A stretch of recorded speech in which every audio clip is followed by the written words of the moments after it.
In our late-stage capitalist world, there seems to be no alternative. The Overton window is so small that even supposedly communist countries must allow for increasing private accumulation, and they must also play by the rules of the many markets of our world. A lot of the time, on an individual level, people think that this is all that is left, that humankind is sort of at the end of history itself. Even as the neoliberal system makes people miserable in their daily lives, assigning worth to profit-driven activities while devaluing human lives, human interaction in public spaces, there's the expectation that we must participate in the system to live. Thus, as Mark Fisher says, it's easier to imagine the end of the world than the end of capitalism.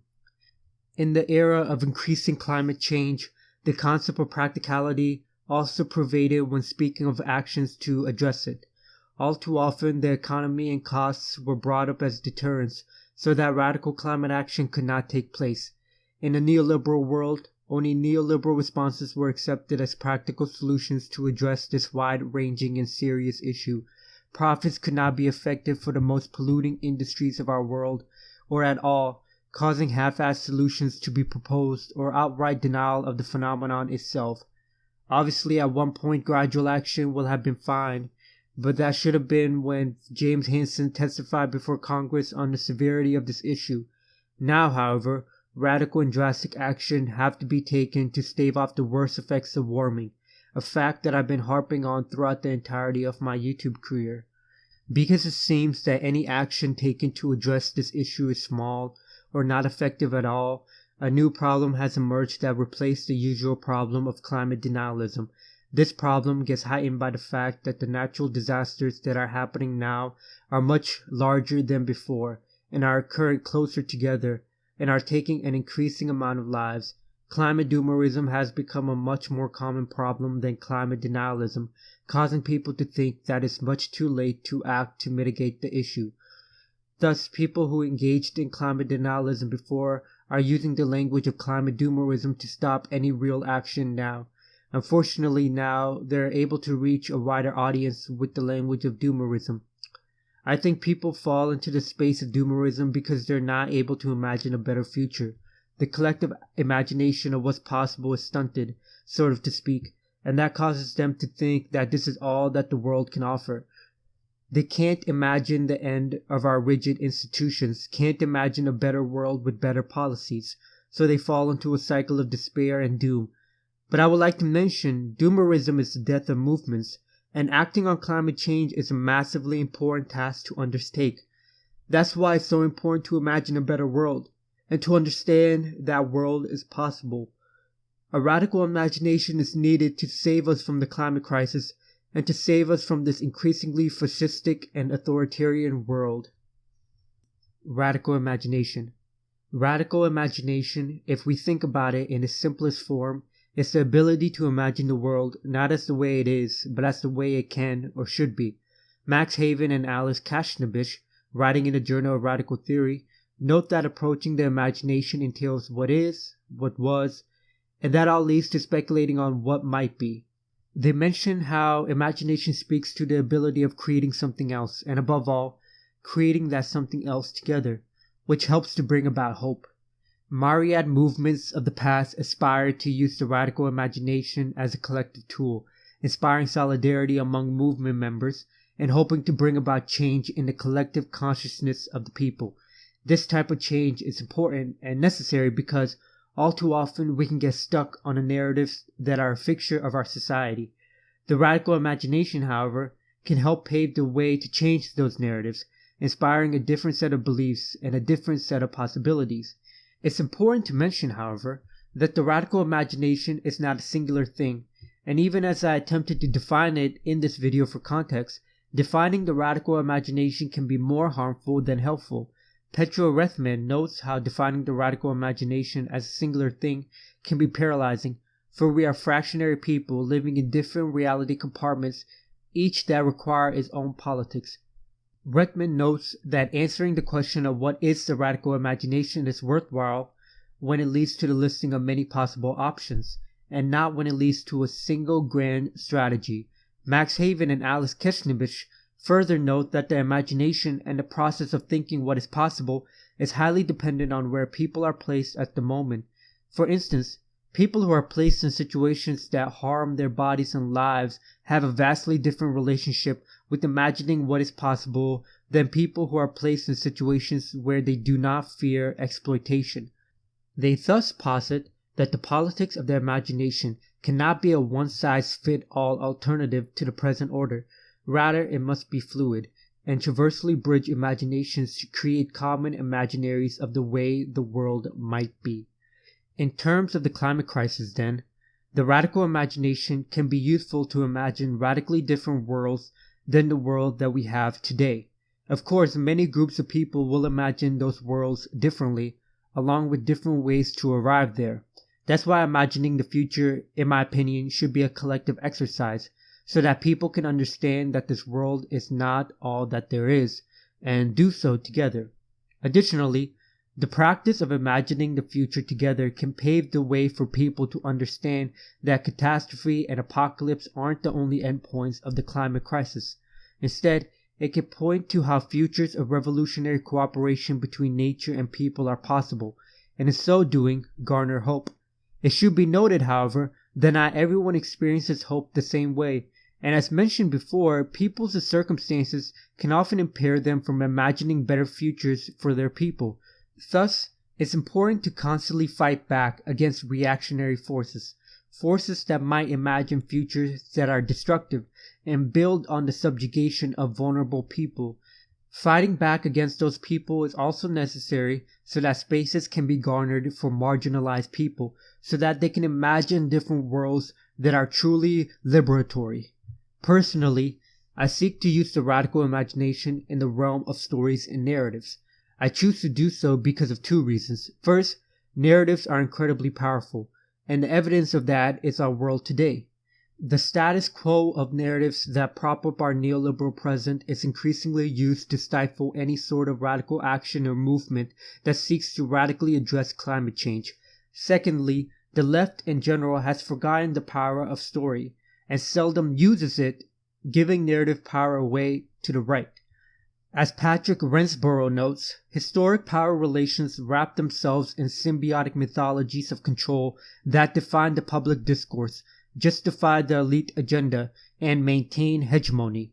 It's increasingly common to see how fascists use mythologies to strive for an ideal past, a past that showed the strength of their identities and the subjugation of vulnerable people. Even neoliberal voices use mythologies to maintain the status quo, and even hijack the future to steer it towards an acceptable place.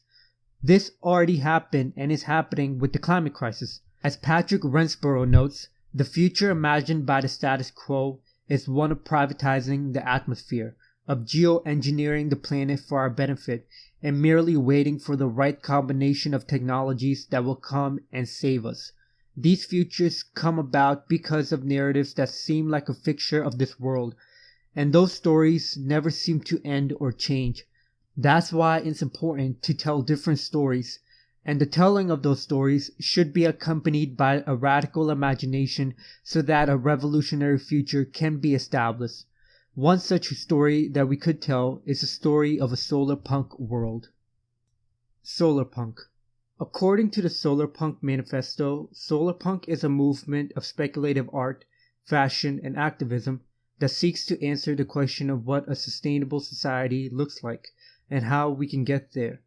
As much as it's a movement, solarpunk is also an aesthetic that seeks to merge the practical with the beautiful.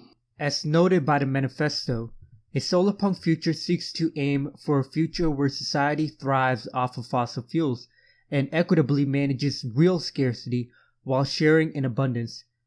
This is an important point because our present society thrives off the prevalence of false scarcity of resources that justify inequity, whereas it also promotes false abundance that seeks to keep profit-driven industries going. In a solarpunk future, that will not be the case, with the future paving the way for the best of humanity. Thus, solarpunk is an optimistic movement, seeking either utopia or hope, or a deep understanding of the struggles that can get us to that better world. It's not a dystopian vision of the world. I was first introduced to solarpunk from a St. Andrewism video that spoke about the genre/movement. What I found the most interesting was the emphasis on infrastructure as a form of resistance. Solarpunk doesn't just call for smart cities or buildings with green walls, but something much more holistic and cooperative with nature. It calls for architecture that centers people and nature, and fully embraces the cooperation between the two. Imagine urban gardens where the food can be harvested by anyone, and work is done by everyone in the community. Imagine buildings shrubbed in greenery, with native plants giving way for native pollinators to thrive. Solar panels and mini wind turbines placed on roofs and sides of the buildings. And imagine public spaces that are acceptable to everyone, fostering a sense of community that lets people make genuine friendships with each other. The main thing that makes solarpunk immensely powerful is its insistence on justice and hope. Solarpunk futures strive for a future free from all kinds of oppression, be it the oppression of gender, of heteronormativity, of enforced monogamy, and of race. It doesn't reject technology, instead it strives for low-carbon technologies to power the future. It strives to be low-carbon, high-life. Solarpunk also rejects many of the concepts and societal models that seek to do nothing but ostensibly perpetuate the status quo. Concepts such as infinite growth under capitalism, of corporatocracy, of private, individualized places that seek to alienate people from each other, and of unequal distribution of resources. It also extends the concept of justice to include international justice towards the people in the global south and towards indigenous people whose lands were stolen in settler countries.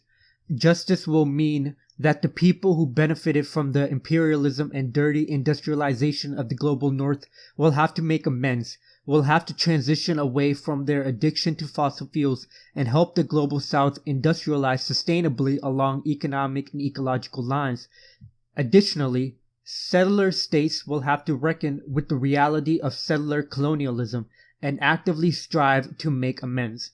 Along with solarpunk's emphasis on justice, it, above all, seeks to provide hopeful visions of the future. It's a speculative genre, rejecting the concept of climate doomerism for the sake of all the people in the world, and for the earth that we call home. Envisioning better worlds is important because it helps to frame our demands, help generate movement, and helps people to understand that a better world is possible. Solarpunk worlds and stories and art can also help to fight back against the narratives that are steadfast in our society, and it's a story that can fight against the reactionary imagination of fascists and the alt-right alike. Solarpunk also naturally calls on us to use our radical imaginations to imagine what a solarpunk future looks like, and ultimately to present us with a new vocabulary in which to understand the present and the future, which above all helps to inspire action. Conclusion. If the present condition makes it only possible to imagine the end of the world rather than the end of systems that continuously perpetuate it, then it calls on us to combat that form of nihilistic imagination. The best way to do that is for everyone to engage in using their radical imaginations, to imagine better and equitable worlds, to imagine freer worlds that are firmly climate neutral, worlds where anthropogenic climate change has been dealt with. One such world that we can imagine is a solarpunk world, a world where nature and humans live harmoniously and cooperatively, where all forms of oppression are fought against, and people are liberated from them. Imagining those kinds of worlds can serve as a way to inspire action and create movements that have clear pictures of their goals, and the radical imagination can help us to do just that.